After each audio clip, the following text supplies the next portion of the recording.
তো ফাইনালি আমাদের ফোনটিতে চার্জিং লোগো চলে এসেছে।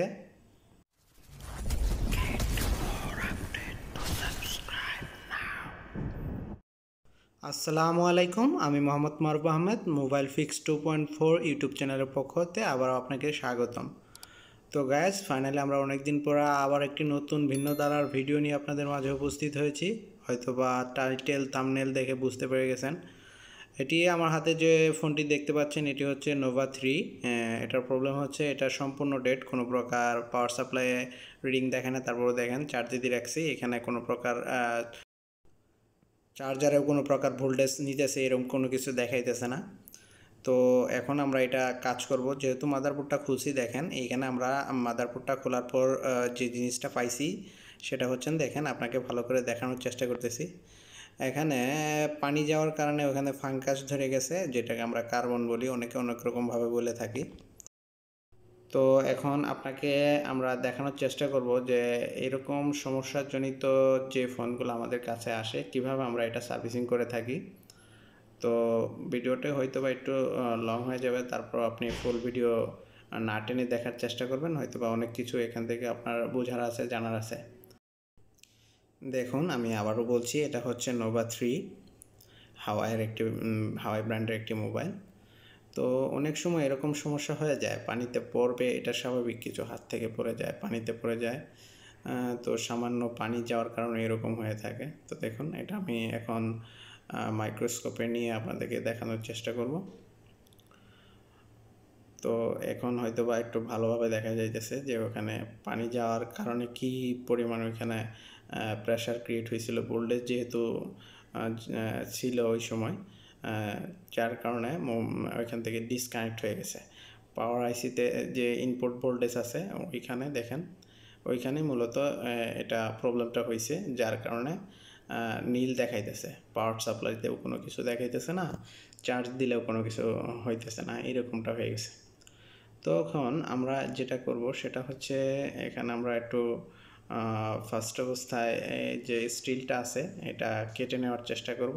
তো দেখুন, আমাদের হাতে যে আপনি যন্ত্রটা দেখতে পাচ্ছেন, এটা হচ্ছে মিনি একটা ড্রিল। তো এটা আমি অনেক কিছুতেই কাটতে পারি, যেমন আমার যে আছে কাটার আছে, ওটা দিয়েও আমি কেটে নিতে পারি। কিন্তু এখানে আমি সেফটির জন্য এখানে হালকা করে কেটে নিয়ে ওইখান থেকে দুই কর্নার থেকে আমি একটু কেটে কেটে ওইখান থেকে যেন কাজ করা যায় ভালোভাবে, এরকম একটা প্রসেস করে নেব। দেখুন, আর অবশ্যই আমার মতো যারা এই মিনি ডিল দিয়ে কাজ করবেন, হয়তো বা একটু সাবধানতা আপনাকে অবলম্বন করতে হবে, না হয়তো পরবর্তীতে কাজই করা যাবে না, এরকম ক্ষতি হয়ে যাবে, এরকমটা হইতে পারে।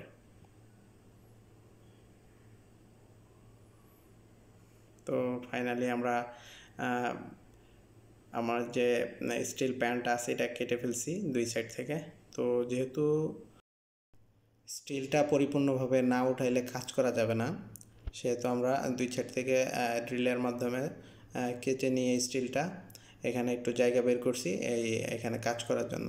দেখুন, লাইটটা একটু আমার মাইক্রোস্কোপের প্রবলেম হওয়ার কারণে আলোটা কম হইতেছে, তারপরও আপনাকে আমি ভালোভাবে দেখানোর চেষ্টা করতেছি। দেখুন,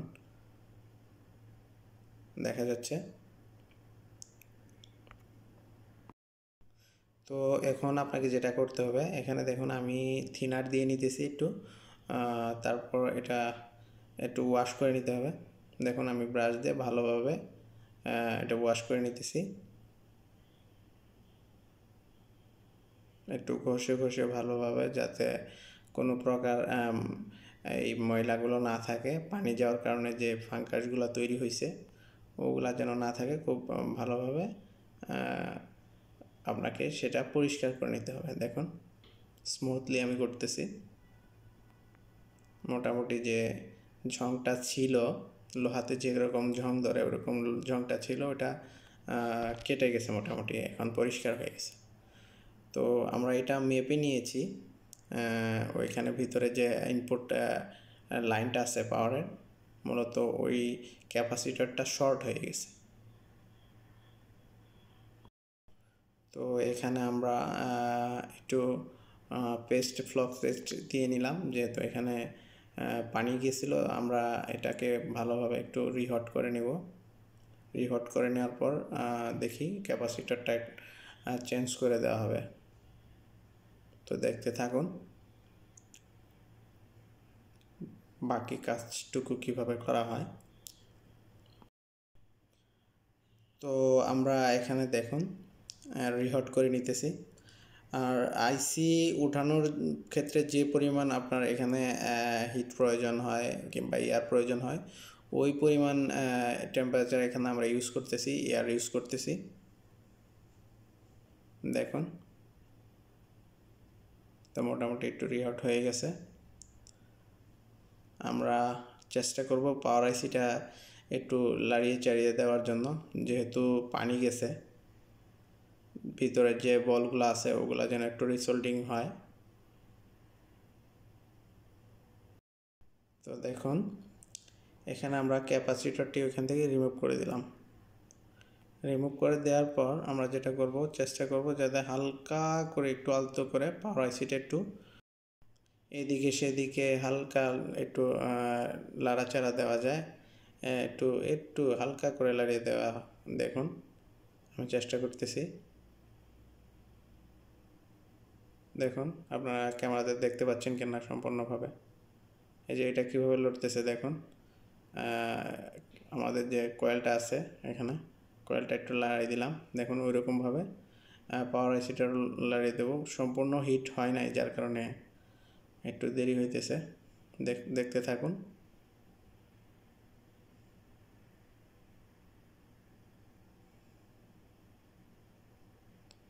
আমরা একটু দেখে নেব আশপাশের যে ইয়াগুলো আছে, ক্যাপাসিটরগুলো আছে, ওগুলা যে লিকুইড লাগানো আছে ওগুলা নরম হয়েছে কিনা দেখুন। এই যে আলতো করে আমি একটু লাড়িয়ে দিলাম আইসিটা।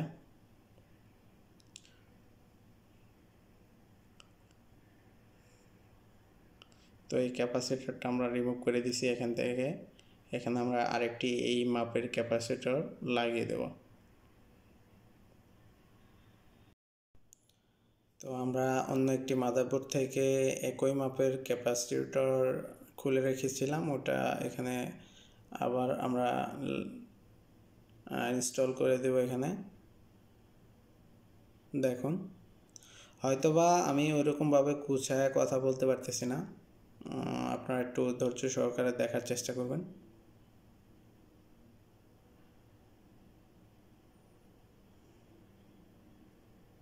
দেখুন এখানে আপনাকে যেটা করতে হবে, আমি আমার মতো বলতেছি যে একটু একটু বিচক্ষণ হতে হবে, তাড়াহুড়া করা যাবে না।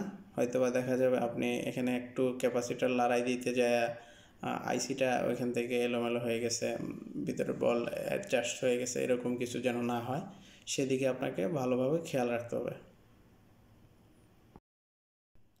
তো মূলত আমাদের মাদারবোর্ডের কাজ করা শেষ হয়ে গেছে। তো এখন আমরা যেটা করব, একটু ওয়েট করব বোর্ডটি ঠান্ডা হওয়ার জন্য। তো দেখুন আমি একটু থিনার দিয়ে এখানে দেখতেছি যে ঠান্ডা হয়েছে কিনা। হ্যাঁ মোটামুটি ঠান্ডা হয়ে গেছে। তো এটাকে আমরা ভালোভাবে পরিষ্কার করে নিতেছি, যে লিকুইডগুলো ইউজ করছি ওগুলো যেন ওইখানে লেগে না থাকে, একটু ভালোভাবে পরিষ্কার করে নিতেছি। তো ফাইনালি আমাদের কাজটি সম্পন্ন হয়ে গেছে। আবার আমরা আমাদের মোবাইলের ক্যামেরাতে চলে আসছি। তো দেখুন এখন আমরা মাদারবোর্ডটি মোবাইলের সাথে কানেক্ট করার চেষ্টা করব। কানেক্ট করে আপনাদেরকে দেখানোর চেষ্টা করব যে কাজটি সম্পূর্ণ হয়েছে কিনা। দেখুন খুব একটা তাড়াহুড়া করবেন না এরকম কাজ করার জন্য। আপনি ম্যানুয়ালি যেভাবে কাজ করেন ওইভাবে আস্তে আস্তে কাজগুলো করার চেষ্টা করবেন। সম্পূর্ণ এইভাবে যদি আপনারা যে কোনো কাজ করেন আস্তে আস্তে খুব দেখে শুনে, হয়তো বা কোনো ক্ষতির সম্মুখীন হবেন না, এইরকমই আশা করি আমি। দেখুন আমরা এখন চার্জার পিন প্লাগ করার সাথে সাথে আমাদের কাজটি হয়ে গেছে সম্পূর্ণ, এখানে সাকসেস দেখাইতেছে। তো আমরা একটু ওয়েট করব, চার্জের কত % চার্জ আছে ব্যাটারি এটাও আমরা আপনাকে দেখাবো। দেখুন এখানে মিটারে দেখা দিচ্ছে ফুল লোডেড, এখানে 55% চার্জ আছে। তো এখন আমরা যেটা করব যে মোবাইলটা অন করে দেখার চেষ্টা করব এটা টাচ কাজ করতেছে কিনা। যেহেতু পানিতে পড়ছিল ফোনটা, দেখুন মোবাইলটা অন করার চেষ্টা করতেছি। আলহামদুলিল্লাহ অন হয়ে গেছে, সম্পূর্ণ অন হয় নাই, লোগো চলে আসছে। যেহেতু লোগো চলে আসছে অবশ্যই সম্পূর্ণ অন হয়ে যাবে। আর আপনাদের কাছে আমার একটা অনুরোধ, যেটা হচ্ছে আপনারা যারা আমাকে সাবস্ক্রাইব করে রাখছেন তাদের কাছে আমি কৃতজ্ঞতা প্রকাশ করতেছি। অসংখ্য ভালোবাসা আপনাদের জন্য, এবং কি যারা আমার চ্যানেলটি সাবস্ক্রাইব করেন নাই তাদেরকে বলবো অবশ্যই সাবস্ক্রাইব করে আমাদের পাশে থাকবেন ভালো টিপস পাওয়ার জন্য। আর যারা ফেসবুক থেকে দেখতেছেন তারা অবশ্যই ফলো করবেন।